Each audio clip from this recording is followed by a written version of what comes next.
Mercredi 1er août 2018, bienvenue dans votre rubrique Santé. Le Sénégal vient de voter la loi autorisant la transplantation d'organes. L'annonce a été faite par le ministre de la Santé et de l'Action sociale à Ziguinchor, même si les contours de cette nouvelle loi restent méconnus par bon nombre de citoyens. Certains n'ont pas hésité de se positionner quant à la pertinence ou non de cette loi. Reportage. L'annonce faite par le ministre de la Santé et de l'Action sociale sur l'effectivité de la transplantation d'organes au Sénégal a été bien accueillie à Ziguinchor par la plupart des personnes interrogées. Ces dernières trouvent en cette loi une nécessité pour sauver des vies humaines. Si c'est ma part, je trouve que c'est nécessaire parce qu'avant tout, c'est la santé. La santé est nécessaire. Tout le monde ne peut pas être au même pied d'égalité. Peut-être toi, tu peux te sentir mieux et d'autres ne le pas.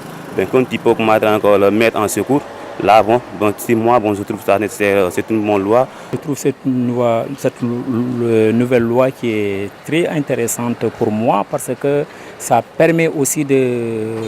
C'est une question de faire revivre quelqu'un ou d'aider quelqu'un qui est malade. C'est une bonne chose, j'apprécie beaucoup. Et moi-même, je suis prêt à aider le patient, le malade qui est atteint de cette maladie. Oui, je suis pour cette nouvelle loi. D'autres, cependant, ont encore des doutes à accepter cette nouvelle loi. Je le vois comme un cas de risque. Hein? Oui, parce que si je dis c'est un cas de risque, donc pour enlever un de tes reins, pour le donner à quelqu'un, donc vu que vous allez certes sauver la personne dont tu vas donner le rein, mais alors, toi aussi, tu es dans une situation de risque.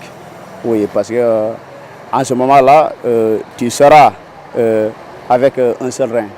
Donc, par exemple, personne ne sait, mais un seul rein, je peux dire que ce n'est pas garanti d'âge. Toutefois, la plupart des citoyens ne sont pas encore au courant de cette loi. Donc, n'est-il pas temps que les autorités mettent sur place des stratégies pour sensibiliser davantage les populations?